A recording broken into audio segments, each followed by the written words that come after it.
Ngunit sa huli, palagi babalik pa rin sa yakap mo. Hanggang sa huli, palagi pipiliin kong maging sa'yo.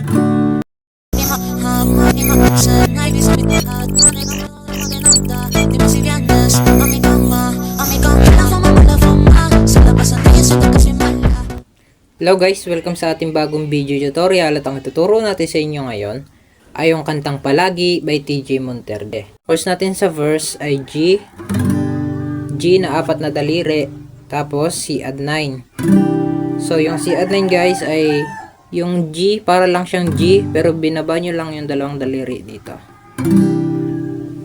And then 2 times yung gagawin yun guys, tapos pupunta na kayo ng E minor 7. So ganito yung E minor, lagyan nyo lang ng dalawang daliri dito sa first string at second string ng third fret. Tapos C add 9, tapos dalawang beses nyo ring gagawin yun guys para sa verse. So ano naman yung strumming pattern natin para sa buong kanta. So magbibigay ako guys ng dalawang strumming pattern. So mamili na lang kayo kung alin yung gagamitin nyo.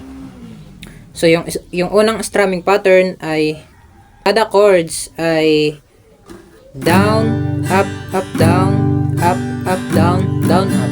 Tapos lipat kayo ng mga chords down, up, down, up, down, down, up.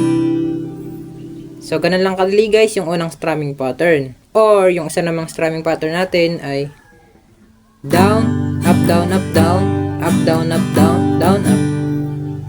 Tapos lipat lang kayo na ulit ng mga chords down, up, down, up, down, up, down, up, down, down, up. So ganun lang kadali guys yung mga strumming pattern natin para sa buong kanta. Pili na lang kayo guys kung alin yung gagamitin nyo. So kanta na natin guys yung kanyang verse para mas mukha nyo siya ng may kasamang kanta.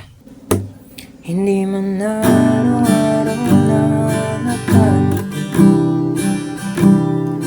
ilang beses na rin tayo hindi, di na mabilang ang ating mga tampuhan. Away pati natin di na namamalayan. So ganun lang kadali guys yung kanyang mga verse, and then pagkatapos noon ay pupunta na tayong pre-chorus. So parinig muna natin sa inyo guys yung kanyang pre-chorus para may idea kayo kung natuturo natin ha. So dito yung banda sa may Heto tayo. So dun siya banda no. So paano yon? So yung mga chords natin guys para sa pre-chorus ay A minor, tapos D.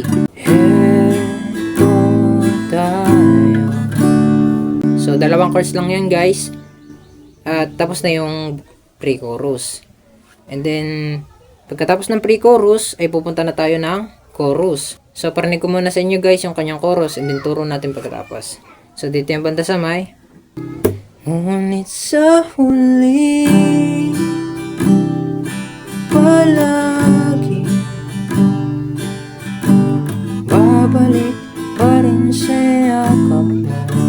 So dun siya banda no. So paano yun? So yung mga chords natin guys para sa chorus ay C add 9, G over B.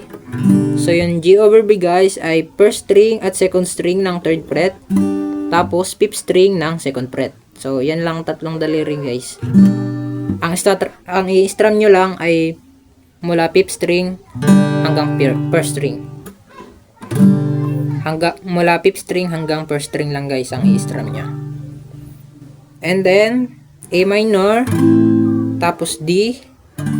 So 2 times yung gagawin yun guys, and then pag nagawa nyo na ng 2 times ay pupunta na kayo ng A minor, tapos G, tapos C add 9, tapos C add 9 ulit. So same lang yung strumming pattern nya guys, and then kantahan na natin para mas makuha nyo siya na may kasama kanta. So pwede kayong sumabay guys no. Ngunit sa huli, palagi babalik pa rin sa yakap mo hanggang sa huli. Palagi pipiliin kong maging sa'yo, ulit-ulitin man, nais kong malaman, iyo ako.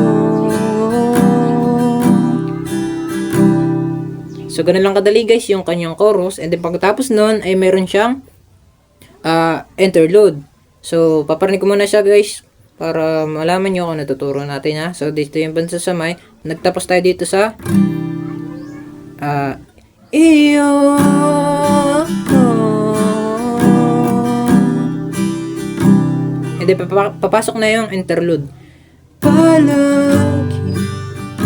So, ganun siya no. So, yung mga chords natin guys para sa interlude ay G, tapos C add 9. And then 2 times yung gagawin yun guys. And then tapos na yung interlude. So kantahan natin guys yung kanyang interlude para mas makanya siya na may kasamang kanta. So sisimulan natin guys doon sa dulo ng chorus.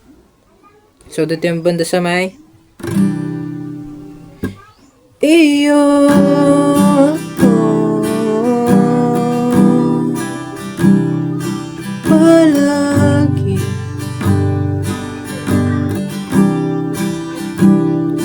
palagi.